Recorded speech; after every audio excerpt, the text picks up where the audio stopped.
Hello everyone, and welcome to the first chapter review of Fire Brigade of Flames, and we're kicking it off with the third issue. I'm sorry that I'm not including 0 to 2 in this. They were very long issues as well, and we're just kicking it off here. It's still early on, and I kind of found it really cool that we can get this going on the channel as well, because we are kicking off chapter reviews. As you can see, there's a Fairy Tail one, there's a One Piece one, and now there's going to be Fire Brigade of Flame as well, and there's also going to be Bleach, and there's going to be Tokyo Ghoul. There's a lot of chapters there, okay? And beyond that, we're still doing other stuff as well, so there's going to be lots more crazy stuff over here. I'm sorry if I'm moving around too much, don't know why, but hey, I'm also moving my arms way too much. As you know, I like this.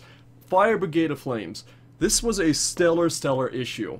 And this was also returning to the shorter format, because it is a weekly manga, right? It's a weekly one, so it's around 20 pages instead of just 40 plus, but 0 to 2 did an amazing job for actually setting it up, giving us a little bit of mystery, showing us some flame people, some varieties of it as well, just a bunch of people with differing powers and stuff, and people with no abilities whatsoever, so it's very interesting. Like, actually, the battalion commander, Obi, does not have any abilities, and he also remarks in this issue that he has to carry like 30 kilos of equipment with him, and he needs to do maintenance on it and stuff like that because, well, yeah, he doesn't have flame abilities or anything like that. So I still find him really interesting, because this guy keeps up without any powers, right? Like, without any significant powers. He just uses equipment, basically. So yeah, Obi is cool. Obi's really cool. But anyway, this was a really good issue. It kind of starts off slow, and then near the end it gives us a little bit a veil off the mystery and shows us that there are higher powers at work here behind the spontaneous combustion. We finally get to see some kind of crazy person that probably incited something. But anyway, it kicks off in a ramen shop, and I want to talk about a bunch of things. I'm sorry if I missed some things here, by the way, because, well, yeah, I am getting used to chapter reviews, so my apologies. But yeah, the ramen shop. We see the friendly rivalry between Arthur. I still want to call it a friendly rivalry, by the way. Sure, it might be like, oh, you're a dick. You're also a dick. It might be that kind of rival. I cannot say rivalry, and that's good. But it's comparable to Natsu and Gray, Sanji and Soro, even Sasuke and Naruto to a lesser extent, because I think that one turned to shit eventually. But it's that kind of rivalry, and I like that one as well, because Arthur shows up. He's the smug guy who wants to be a knight. He's named after a mythical king and everything. He's got the legendary Blade of Blades, which is also the Blade of the King, Excalibur, or, well, he's called it Excalibur. I doubt that it actually is Excalibur. He named it himself, okay? He named it himself, and he's all about being a knight and all that shimmity shaz. And Shinra's just like, oh god, it's the guy from training, like, please, why is he here now? And now he's actually in the brigade as well, and yeah, they have this super silly, friendly rivalry going on. They're just eating ramen, and after that, an interesting thing comes up. We get to see a little bit more about some of the equipment in the world of Fire Brigade, and we get to see specifically 7-style weapons, which are kind of crazy firefighting tools that they need in case some of the people cannot use powers, in the case of Obi, of course, and some people might not be able to use their powers in certain situations or environments because it might be too destructive, it might just not be convenient and everything, and we find out that, in this case, Shinra might actually want to take the 7-style axe with him on a mission, because there's suddenly a call, there is a flame person showing up at a one-family residence, and it's kind of a sad story as well. The story is that this girl, her mother, was turned into a flame person a few years ago as well, and now, years later, she comes home, and her dad is just like, welcome back, while his head is on fire and everything, and he's a flame person. She got out, of course, and the good old 8th Brigade is sent in. And it's kind of crazy. I want to say, at this point, you can't just be like, oh, it's just random spontaneous combustion and stuff. Why is her entire family? Because the girl is also like, well, if it's first my mom, and then my dad, I'm the only one in the family left, are they also going to turn me into a flame person? So she's kind of in a state of shock besides the house and everything, worrying that she'll be next. And then the 8th Brigade shows up, of course, and this is where a really kind of great thing happens. Also kind of grim, but it really shocks you to, like, the reality of this world and that humanity can be scum at times, which, yeah, that's a fact. And before they do arrive, by the way, this is the very important thing that I think is kind of the sort of main thing I want to talk about in this chapter review. Obi tells the recruits, conceal your weapons. Absolutely do not wield them in public because other people might see them and stuff, and we'll get to why he wants that so badly. Because, you know, Arthur is like, I'm a knight, why should I hide Excalibur? It's my pride and everything. So they do slip up. Once they arrive at the house, they wield their weapons, and the girl is still in sight. And Obi, within the confines of the house walls, the garden walls, tells them, out of ear's reach from the other people, of course, this is why you don't show your weapons when there's other people around, like outside of the premises of the actual flame person disaster area right now. This is why you don't do it. And the reason is, he also goes as far to say that some people in the special brigades might actually take insane enjoyment out of killing people, out of cleansing these fire people, when in fact it is it's a merciful way of killing them, pretty much. They do have a sister along with them, so I assume, like, actually blessing the people and stuff like that. They do mean well, they do mean to actually save the soul, and hopefully it does save the soul, of course, but it is in fact a kind way to put them out of their misery, because flame people, as you know, they become horrible monsters that run rampant and cause havoc and destruction and everything.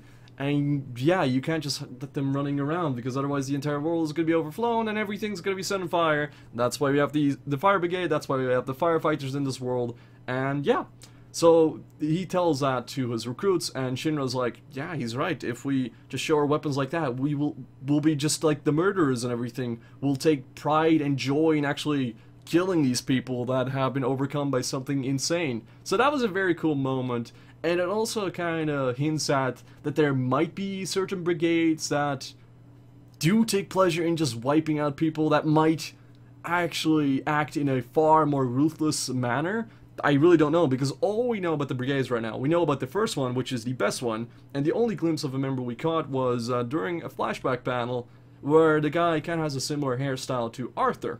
That's all we know about the first one. We also know that the first one is apparently the best brigade, and the 8th one is kind of the oddball brigade right now. They're still good, but they've got recruits. They're understaffed. They don't have people in the science division. They don't have people in the tech division and stuff like that. They need more people, basically. They're a very understaffed brigade, which I really want to know, like, how big brigades can actually get. I just want to know more about the world, but I figure if we're following the story, most of us will want more of that, really. So there's another cool thing before they actually approach the house. Arthur does not have to take on a helmet. He does not have to put on a helmet whatsoever. He's like, Maki actually remarks, hey, Arthur, are you not gonna wear a helmet or something? And he's just like, I don't need one. And then Takehisa, who's the more responsible one, who actually put a helmet on Shinra, like, good while before, and told him, like, you need a helmet, you need to be regulation, whatever, etc., etc. Told him he needs a helmet, and in the case of Arthur, he was like, well, I guess in the image of being a knight and stuff, he doesn't need a helmet to mess that up, right? Which was really weird, and I don't really understand it. He just wears his good old standard cowl, which we've seen in the artwork already. It might just be a minor thing. It might honestly just be like a style thing because he wants to be a knight, but then again, it doesn't make sense because knights do wear a lot of helmets and stuff. There might be something deep underlying it, like maybe he can't wear a helmet because his powers would suffocate him or something like that, would actually overwhelm him. I really don't know, because we don't know how deep, like, the flame powers go and stuff like that. We don't know 3rd generation how crazy it gets, because in the case of Shinra, you know what happens, right? Like, he can burn through his boots and everything, so they need to be a little bit careful with him in that case. So maybe it's a similar case with Arthur, where it's like, I kind of need oxygen to just, yeah, get there. That's why he wears the cowl, which is very open, and the helmets are more closed off and everything. It's just wild speculation, but I thought I would bring it up. And then they approach the house, and Obi's like, I don't have a good feeling about this. And boom! Fire manipulation happens. Somebody's actually using the flame person, or, well, inciting, stirring the flame, if you will, because we also see a person walk off. We see a person walk off who shows off a tiny bottle of what I assume are ashes, because it would be very appropriate. And I don't know if they collected ashes because they're walking off. And then we get to the last panel, which has the crazy person on it, which finally, well, yeah, it shows us a little bit about the greater evils in the manga. Like, what are we dealing with? Because obviously, it's not just spontaneous combustion. There's something deeper behind this. There's people actually causing this shit. And in this case, it seems to be very targeted. We've also been hinted towards that because, well, Shinra's family, his mother and stuff, something horrible happened, and people think it was him. People assume it was Shinra, the demon boy and everything, but he knows what he saw. We also saw it, like the crazy specter of darkness and whatever else that set everything ablaze. We really don't know. We don't really see that in here because I assume we won't see that for a long while, but we see... Well, yeah, we see, first of all, text. This fire definitely isn't ordinary. And then we see the crazy person going, like that. And clearly kind of shaping the flames. And you see the fires. You see what they're doing, right?